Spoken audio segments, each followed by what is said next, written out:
లో మనం ఎవ్వరం కూడా అనుమానించవలసిన అవసరం లేదు. Yes, ya, thank you sir. పాదయాత్ర Venkateswara Reddy garu, good morning. So మనం ప్రతి బడ్జెట్ వచ్చినప్పుడు ఒక 2 పదాలు అంటే రిపోర్టింగ్ చేసేటప్పుడు మేము వాడేవాళ్ళం అనమాట. ఏంటంటే కొత్త సీసాలో పాత సారా అన్నట్టు. సో ఇలాంటి పదాలు అనేక మనం వాడుతూ ఉంటాం. మరి ఏంటి అసలు ఈసారి ఎలా ఉండబోతోంది? రాజధానికి అమరావతిని మేము అభివృద్ధి చేస్తామంటున్నారు. ఇప్పటికే వెళ్ళి అడిగారట, 2వ విడత గ్రాంట్లు కూడా కేటాయించండి రాజధాని నిర్మాణానికి సంబంధించి అని చెప్పేసి. తర్వాత వచ్చేసి పోలవరం, నల్లమల లింక్ సాగర్ లింక్కి సంబంధించినటువంటి ప్రాజెక్టులు. సో ఇలాంటివన్నీ కూడా ఉన్నటువంటి పరిస్థితి. మరి ఏంటి, ఎలా ఉండబోతుంది?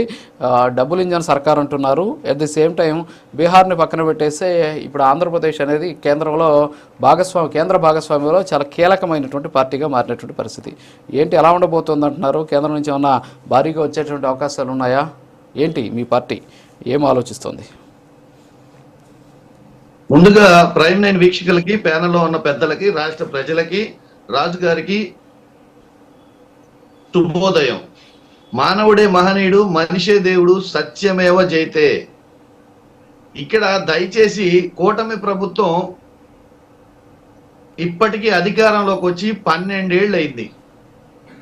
రాష్ట్ర విభజన జరిగిన దగ్గర నుంచి రాష్ట్ర విభజన హామీలే ఇంతవరకు నెరవేర్చలేదు.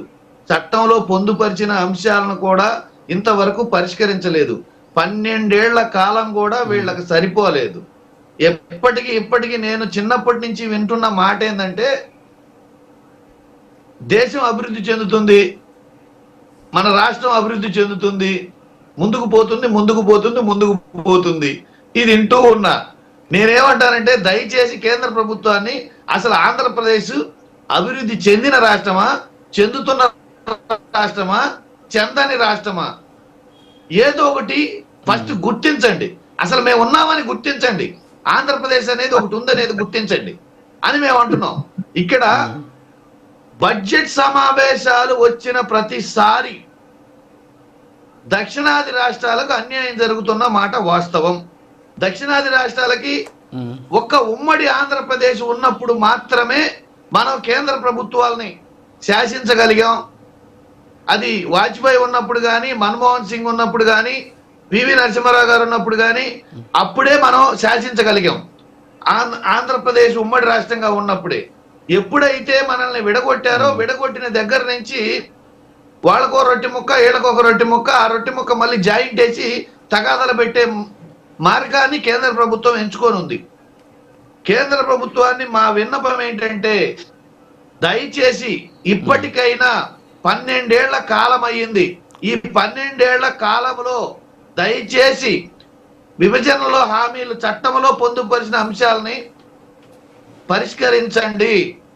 విభజన హామీలన్నింటినీ నెరవేర్చండి.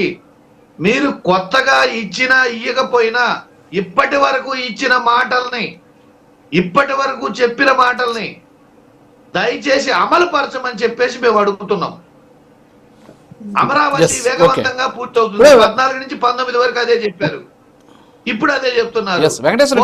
వేగవంతంగా 14 నుంచి 19 వరకు వెంకటేశ్వర రెడ్డి గారు, అవునవును. ఇక్కడ ఒకటి, ఇప్పుడు ఏంటంటే ఇలాంటి కేంద్ర బడ్జెట్లు వచ్చేటువంటి సందర్భంలో రాష్ట్రాలకు సంబంధించిన ముఖ్యమంత్రులు, లేకపోతే ఉప ముఖ్యమంత్రులు, రాష్ట్ర ప్రభుత్వ ప్రతినిధులు వెళ్ళి కేంద్రానికి చెప్తూ ఉంటారనమాట, ఇదో మా రాష్ట్రం ఇలాంటి పరిస్థితుల్లో ఉంది, కొంచెం మీరు సాయం చేయండి అని చెప్పేసి. అట్ ది సేమ్ టైం పార్టీలు కూడా ఇస్తూ ఉంటాయి రిప్రజెంటేషన్స్, మా రాష్ట్రానికి ఇంత కావాలి, ఇది కావాలి అనేసి. సో మీ పార్టీ నుంచి పర్టికులర్గా వైఎస్ఆర్ కాంగ్రెస్ పార్టీ నుంచి ప్రధాన ప్రతిపక్ష హోదా అనేది లేకపోయినప్పుడు కూడా మీరు ప్రతిపక్ష పాత్ర పోషిస్తున్నటువంటి ఒక పెద్ద పార్టీ మీరు. మరి మీ వైపు నుంచి కేంద్రానికి ఏమైనా విజ్ఞప్తులు లేయా? ఏ అంశాలకు సంబంధించి మాకు న్యాయం జరగాలని చెప్పేసి మీరు ఏమైనా కోరడం జరిగిందా సార్? ఖచ్చితంగా విభజన హామీల మీద మేము ఆల్రెడీ ప్రతిసారి డిమాండ్ చేస్తూనే ఉన్నాం. ఆల్రెడీ విభజన హామీల మీద మా ఎంపీలు కలవడం జరిగింది, మాట్లాడటం జరిగింది. విభజన హామీల విషయంలో, ఇక అప్పుల విషయంలో, స్టీల్ ప్లాంట్ విషయంలో, ఈ పోలవరం విషయంలో, అమరావతి విషయంలో ప్రతి అంశం మీద మేము వాళ్ళని కలిసి మా రిప్రజెంటేషన్ మా పార్టీ ద్వారా మేము ఇవ్వడం, మాట్లాడటం జరుగుతూనే ఉంది. కానీ వాళ్ళు కూడా పాము చావకుండా, కర్ర ఎరగకుండా చేస్తున్నాం, ఇస్తాం ఉండండి, చేస్తా ఉండండి అని చెప్పే సామెత ప్రకారం వాళ్ళు చెప్తూ ఉంటారు మాటలు, కాకపోతే అవి అమలు జరగదు. ఓకే, అప్పుడైనా ఇప్పుడైనా ఎస్, ఎప్పుడైనా. ఇప్పుడు ఆంజనేయ రెడ్డి గారు మాట్లాడుతున్నారు. ఆంజనేయ రెడ్డి గారు మాట్లాడే విషయాల్లో సూటిగా నేను 4 ప్రశ్నలు వేస్తున్నాను. అసలు ఇంతవరకు అమరావతిని గజిట్లో ఎందుకు పెట్టలేదు?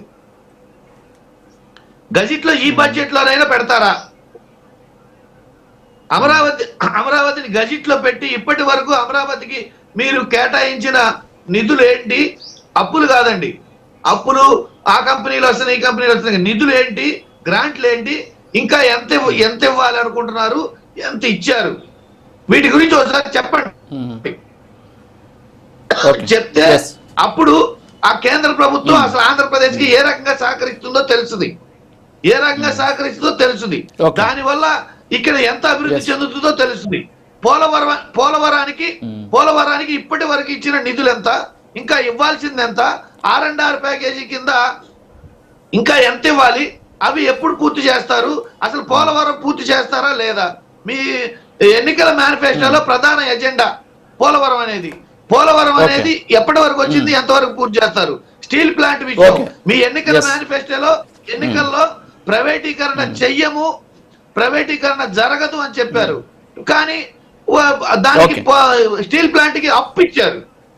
గ్రాంట్ ఇవ్వాల్సింది క్యాపిటివ్ మైన్స్ ఇవ్వాల్సింది ఆ రెండు పక్కన పెట్టి అప్పిచ్చి మేము ఆదుకుంటున్నాం అని చెప్తున్నారు. ఇది ఎంతవరకు కరెక్ట్? ఇవ్వాల్సింది క్యాపిటివ్ మైన్స్ కదా, గ్రాంట్ కదా ఇవ్వాల్సింది. అప్పిచ్చేసి మేము ఆదుకుంటున్నాం అని చెప్తున్నారు. ఓకే సార్, ఓకే, చిన్న బ్రేక్ సార్. బ్రేక్ తర్వాత మీరు అడిగిన ప్రశ్న